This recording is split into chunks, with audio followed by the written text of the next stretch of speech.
If I was getting on Medicare in 2026, I had to decide between original Medicare with a Medicare supplement and Medicare Advantage, and one of these plans could cost you about $30,000 more over the lifetime of your plan. But how do you decide which one is the best for you?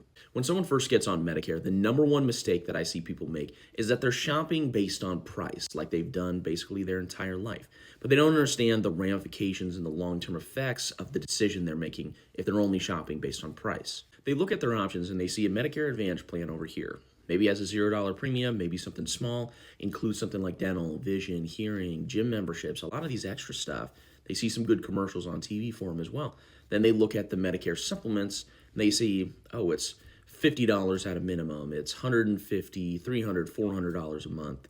They think the decision's pretty simple, but that's the biggest thing. They don't understand the long-term effects of it. But the premium is only part of the story. Let me show you what actually matters. First question is, do you have any doctors you can't lose? Medicare Advantage has networks. So if you see a surgeon, if you have a cardiologist, if you have an oncologist that's not in network, then you're gonna have to find someone new.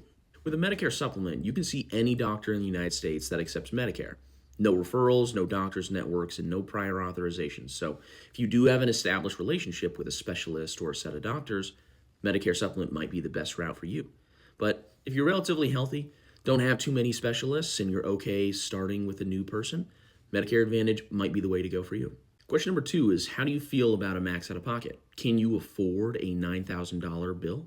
Medicare Advantage has low monthly premiums, but potentially high costs. If you get sick on your plan, you could have a max out of pocket of maybe $4,000 all the way up to $9,250. With a Medicare supplement, you could be paying between about $50 and maybe $400 per month, but if you need any surgeries, hospitalizations, chemo, you could almost be paying relatively nothing for that, only about a $283 deductible, so it's very predictable. So the question is, would you rather have a $400 a month bill guaranteed or risk having an $8,000 surprise bill if something goes wrong? The third question is, what's your actual budget? See, if you're on a fixed budget, $400 a month just isn't going to be realistic. And if you're on a Medicare Advantage plan, that might be the way to go. If you're okay with paying some copays as you go along, that might be what you need to do.